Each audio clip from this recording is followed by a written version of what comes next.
Calma, as coisas estão andando. Na política tudo é muito lento. Tanto o inquérito do STF, que está investigando fake news, como a CPI das fake news, essas duas investigações estão andando em paralelo, ou seja, separadamente, e estão colhendo provas de que o Bolsonaro cometeu crimes antes das eleições e de que esses crimes continuam sendo cometidos.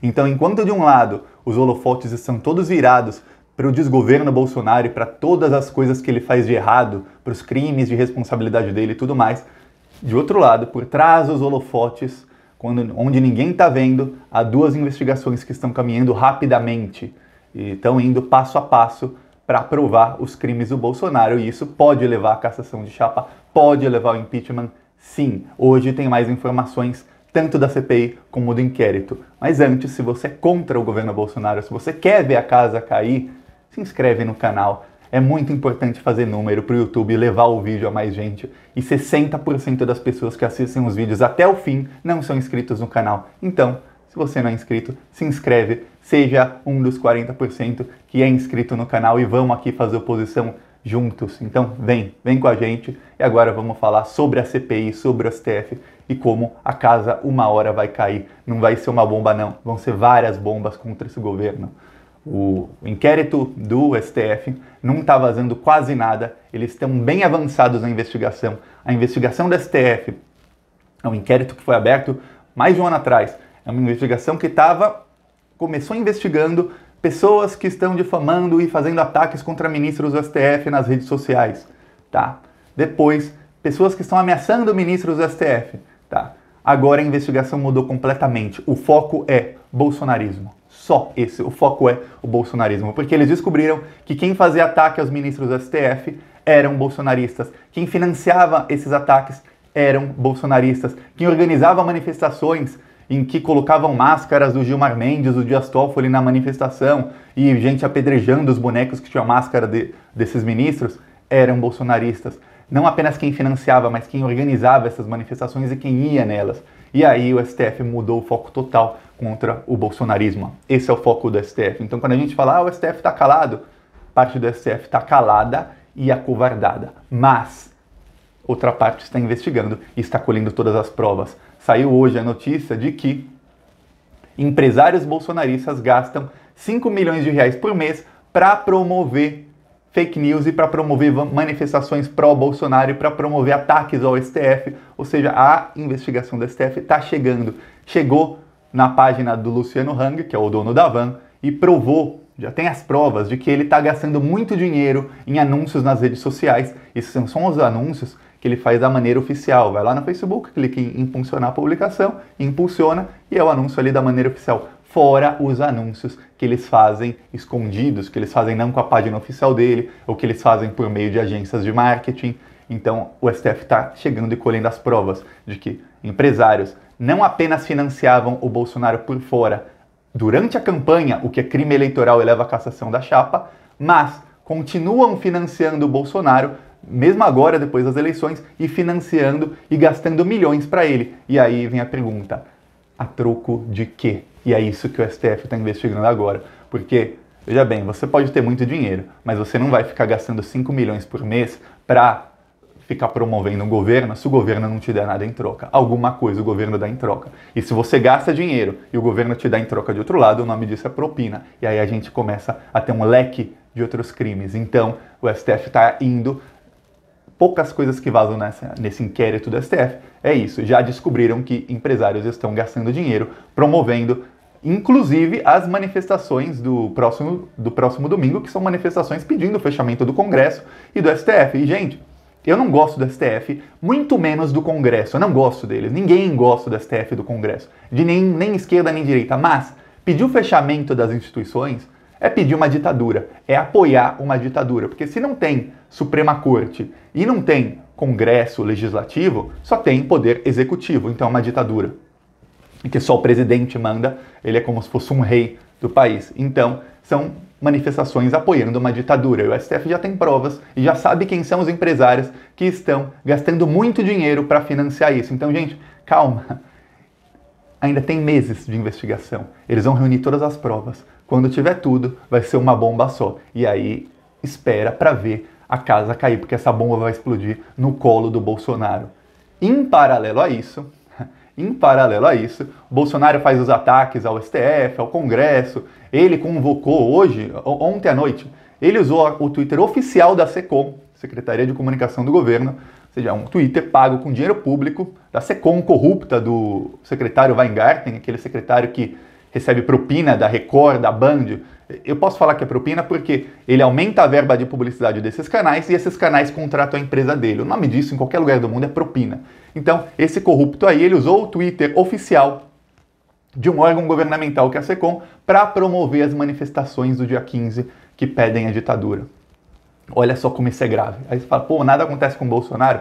Realmente, até agora, efetivamente, nada. Mas a CPI está colhendo as provas. A CPI das fake news, olha só, o Rodrigo Maia, enquanto a gente está aqui falando, nada acontece com o Bolsonaro, Rodrigo Maia suspendeu 12 deputados do PSL. Eles não têm mais funções partidárias, eles podem votar, eles podem fazer discurso, mas eles não têm funções partidárias. O que quer dizer? Quer dizer que, assim, via de regra, o que aconteceu? O Eduardo Bolsonaro perdeu a liderança do PSL, então ele perde uma grande verba, que é a verba da liderança, ele perde muitos assessores, porque a liderança pode contratar dezenas de assessores, ele perde muito poder político, porque é o líder do partido, que agora é a Joyce Hasselmann, que é anti-bolsonarista, é a inimiga número 1 dos Bolsonaro, é a Joyce Hasselmann, que está assim com o Dória, que quer ser presidente, ele tem que derrubar o Bolsonaro, e a Joyce Hasselmann tirou os bolsonaristas de todas as comissões possíveis. Então você vai lá, uma delas, por exemplo, é a CPI das fake news, que é a Comissão Parlamentar de Inquérito, CPI. No caso é uma CPI mista, Comissão Parlamentar Mista de Inquérito das Fake News, CPMI das fake news. Os deputados e bolsonaristas, eles saíram da CPI. A Joyce trocou todos eles, tirou Carla Zambelli, tirou Carolina Detoni, Carlos Jordi, Eduardo Bolsonaro e colocou pessoas anti-bolsonaristas. Colocou aqueles que os bolsonaristas chamam de traidores. Por quê?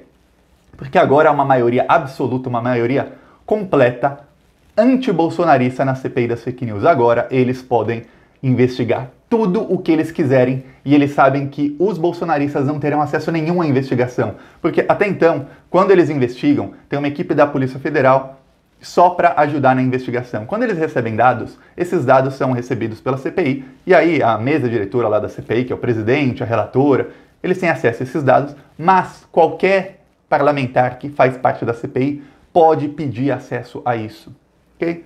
Quando não tem mais bolsonaristas na CPI, os bolsonaristas ficam de mãos atadas, eles não sabem o que a CPI está investigando e quais os rumos da CPI. Eles têm uma ideia, mas eles não sabem o que a CPI está encontrando. E aí a coisa começa a ficar feia para eles, porque eles não conseguem obstruir a justiça, eles não conseguem apagar as provas. Então esse é um grande problema para eles. E agora a CPI, tudo indica que hoje vai ser votado, ou hoje ou na semana que vem, para estender essa CPI por mais 6 meses. Então terá mais 6 meses de investigação no Congresso, em paralelo ao STF, são investigações diferentes, que no fim elas chegam no mesmo lugar, mas por caminhos diferentes. Então imagina, um colhe prova por aqui e outro colhe prova por ali. E elas vão chegar e colher as provas. A CPI hoje vai fazer vários requerimentos, inclusive, e aí é que a coisa começa a ficar feia. A CPI hoje vai pedir para o Instagram, para o Facebook e para as outras redes sociais, vai pedir o conteúdo das mensagens e das publicações apagadas desses perfis bolsonaristas que eram usados para difamar pessoas. Lembra que eu falei aqui do perfil Bolsofeios, que foi criado a partir do e-mail do gabinete do Eduardo Bolsonaro, lembram? Esse perfil foi apagado, ele apagou o perfil. Quando veio a denúncia da Joyce, eles apagaram várias publicações e depois apagaram o perfil. Mas isso fica em algum banco de dados no Instagram. E a CPI vai voltar hoje para pedir para o Instagram, não pedir, para convocar isso do Instagram, falar, a gente quer tudo o que foi deletado, inclusive os chats, inclusive os stories que ficam só 24 horas, tudo. A CPI vai pegar tudo e aí vai ficar provado que do e-mail do Eduardo Bolsonaro foi feita muita difamação, foram cometidos diversos crimes contra parlamentares e contra outras pessoas. E aí a coisa fica feia, porque isso leva à cassação e aí são provas robustas, são muitas provas, são fotos, são memes, são vídeos difamando, contando mentiras, espalhando fake news. E para você perceber que, desgraça não é pouca para os bolsonaristas, a CPI também vai pedir hoje ao Google a quebra do sigilo do e-mail do gabinete do Eduardo Bolsonaro, que é um e-mail do Gmail, do Google. E eles vão pedir a quebra desse sigilo ao Google. E o Google não tem motivo nenhum para não dar essa quebra do sigilo, até porque se o Google falar, não vamos quebrar o sigilo, a CPI vai lá e manda. E aí o Google é obrigado a fazer. Então, todo mundo está cooperando, exceto o Facebook. O Facebook não colaborou com um dos pedidos da CPI, mas todas as outras empresas estão colaborando 100%.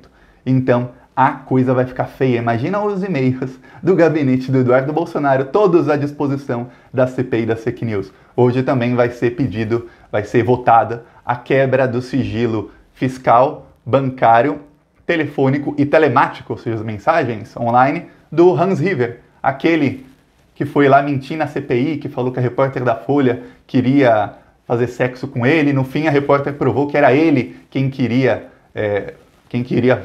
se encontrar com ela, ter encontro com ela. E aí a CPI, quebrando esse sigilo, já prova que ele mentiu, e aí já se pode entrar com um processo para ele pedir a prisão dele por mentir na CPI. Olha, deveria ter sido preso aquele dia? Deveria.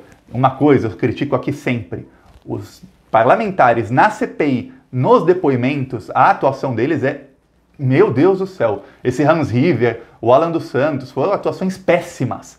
Mas, na investigação é uma coisa que você não precisa ser uma pessoa muito assertiva, ou uma pessoa que pensa rápido, ou um lacrador, ou alguém que pensa muito. Não, você precisa saber investigar. Na parte da investigação, a CPI está avançando muito, mas muito mesmo. Então, nessa parte da investigação é a parte que mais importa, porque o depoimento é a parte que mostra para todo mundo. É a parte que tem a lacração. Olha, o Alan dos Santos lacrou para cima dos deputados, o Hans River falou isso e aquilo. É a parte que tem aquela cortina de fumaça que todo mundo perde o foco. O foco é a investigação. A investigação está avançando. Então, essa é a parte importante. E no caso do STF, por outro caminho, a investigação também está avançando. E conseguindo essas provas, já há elementos para cassação da chapa. Então vamos esperar, porque nos próximos 4, 5, 6 meses, o inferno do Bolsonaro vai só se alastrar. O Bolsonaro vai pegar fogo. E não adianta convocar manifestaçãozinha pedindo fechamento do STF, do Congresso, essas coisas. Não adianta, porque as investigações vão continuar e as investigações vão achar as provas e ele não vai ter o que fazer. Porque crimes estão sendo cometidos. E tem uma coisa que muita gente não lembra. Compartilhar fake news com fins eleitorais é crime, dá de 2 a 8 anos de prisão no Brasil, foi aprovado, é crime. Então, qualquer juiz que tenha um entendimento de que as fake news que os bolsonaristas continuam publicando têm fins eleitorais, ainda mais agora que 2020, ano de eleição, dá prisão. Então, calma, que a coisa vai ficar feia para eles. E você quer que a coisa fique feia, você chegou até aqui no vídeo, 13 minutos, se inscreve no canal, compartilha o vídeo, curte o vídeo, para a gente levar a verdade para as pessoas. Por falar em levar a verdade para as pessoas, os nossos robôs do bem já estão 99% prontos. Só falta eu falei para o programador, criar um tutorial para ensinar as pessoas como fazer para que tudo seja mais organizado. Muita gente nem sabe criar conta no Twitter, então tudo vai ficar pronto até o fim dessa semana. Então, calma, que ainda nessa semana, ou no máximo domingo, segunda, já teremos robôs do bem levando a verdade para todo mundo e fazendo frente, pelo menos um pouquinho, aos robôs do Bolsonaro. Eles gastam 5 milhões por mês para levar fake news para todo mundo. Nós temos uma verba pequenininha, se você quiser ajudar, tem nos comentários o link do Apoie-se, tem o PicPay. PicPay não tira a porcentagem minha, ou tem o Seja Membro. A diferença é que você clicando em Seja Membro no canal, o YouTube fica com 30% do dinheiro. Você, no link do Apoia-se, o YouTube fica com 12%, o Apoia-se fica com 12% do dinheiro. E você pagando no PicPay, o PicPay fica com nada. Então aí qualquer contribuição que você faça chega direto para o canal e a gente usa direto para os robôs do bem 100% do dinheiro. Mas se você não conseguir no PicPay, tente no Apoia-se ou no YouTube e aí você está apoiando os robôs do bem e nós vamos levar a verdade. Não temos 5 milhões de verba. Se um dia a gente tivesse, coitado dos Bolsonaro, mas com a nossa verba pequenininha e com uma engenharia social muito bem feita, nós vamos conseguir bater de frente com eles pouco a pouco, até o momento que a gente consiga realmente bater de frente com as fake news deles, levando a verdade para as pessoas. Porque pra gente, pra esquerda é mais fácil, por isso que eu critico a comunicação da esquerda, que nós temos a verdade. A gente não precisa distorcer nada, não precisa mudar de narrativa, não precisa desviar o foco, é só focar na verdade e a gente ganha deles. É isso, e se inscreve no canal se não for inscrito, compartilha o vídeo e vamos pra cima deles, a casa vai cair. Falou.